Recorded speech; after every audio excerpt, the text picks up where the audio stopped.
Hello and welcome to Watch Feed. Now that the DC Fandome has ended, here are the highlights from the live virtual event.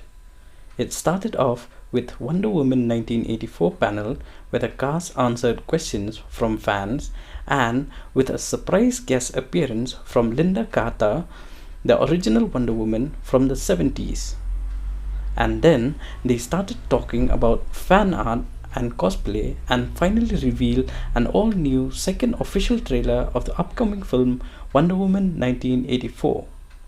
In this trailer, it shows Kristen Wiig as Cheetah, which is worth the wait, and from the looks of it, it might rival the previous movie.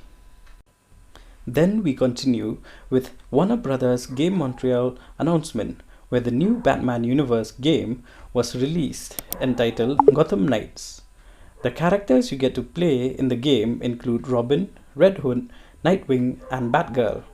The game deals with the aftermath of the death of Bruce Wayne and Jim Gordon's retirement, and how the Bat family would deal with crime in Gotham City. The gameplay is about becoming your own hero, and from the gameplay footage, it looks amazing. It seems from the teaser there is also the Court of Owls in the game. Next was the Sandman Universe Entered the Dreaming panel, where there was a discussion on the legacy of the Sandman comic book series and how it has been expanded with new stories adapted into new mediums such as audiobooks. After that, there was the Introducing Flash panel, which included the filmmakers, screenwriters, and star Ezra Miller, who gave the speedy rundown on the first ever Flash feature film.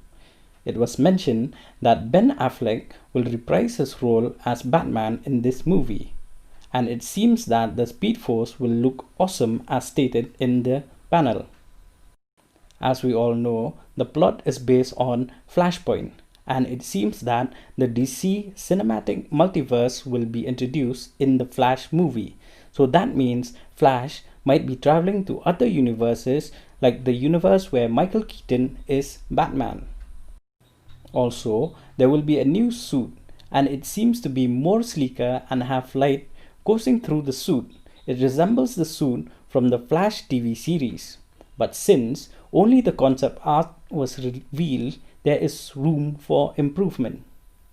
In the next event, it answers the question of what if the Batman of swinging 60s culture clashes with the Batman of the far-flung future when Batman Beyond or Terrence McGinnis and his mentor, old Bruce Wayne, intercept a broadcast of the 1966 Batman TV show. It's rather funny, and it also pays a tribute to Adam West and Cesar Romero. After this, it was succeeded by the Suicide Squad panel, which included writer-director James Gunn, where he takes on fan questions, then introduces who plays who in the new Task Force X.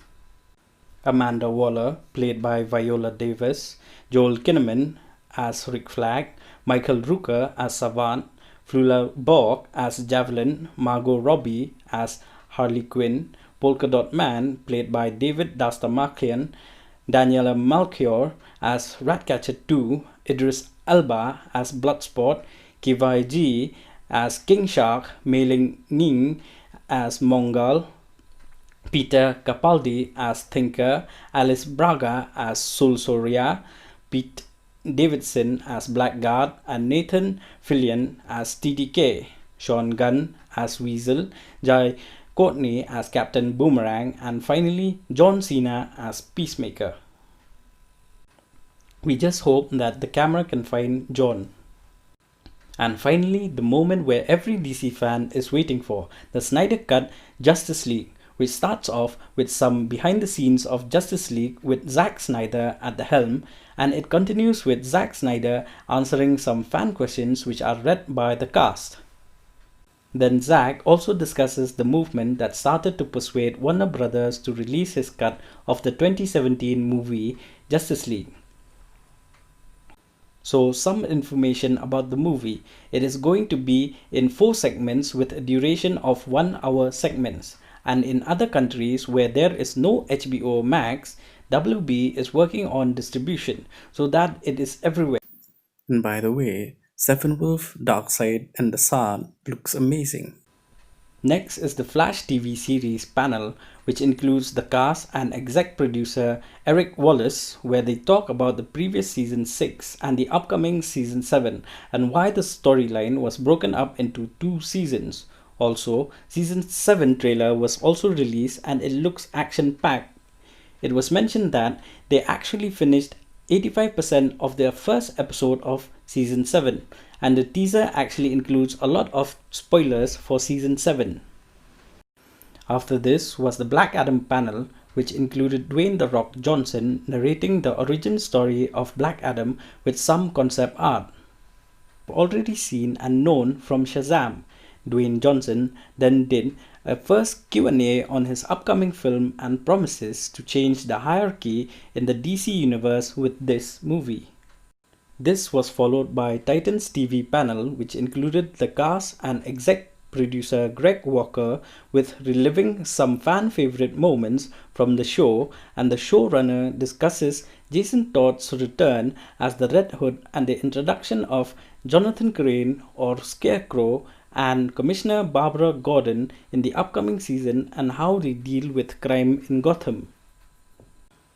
This was followed by the Aquaman panel, which included director James Wan and King Orm himself, Patrick Wilson, where they take a deep dive into the world of Atlantis that Wan created and revealing their favorite behind the scenes moment from the largest DC movie ever.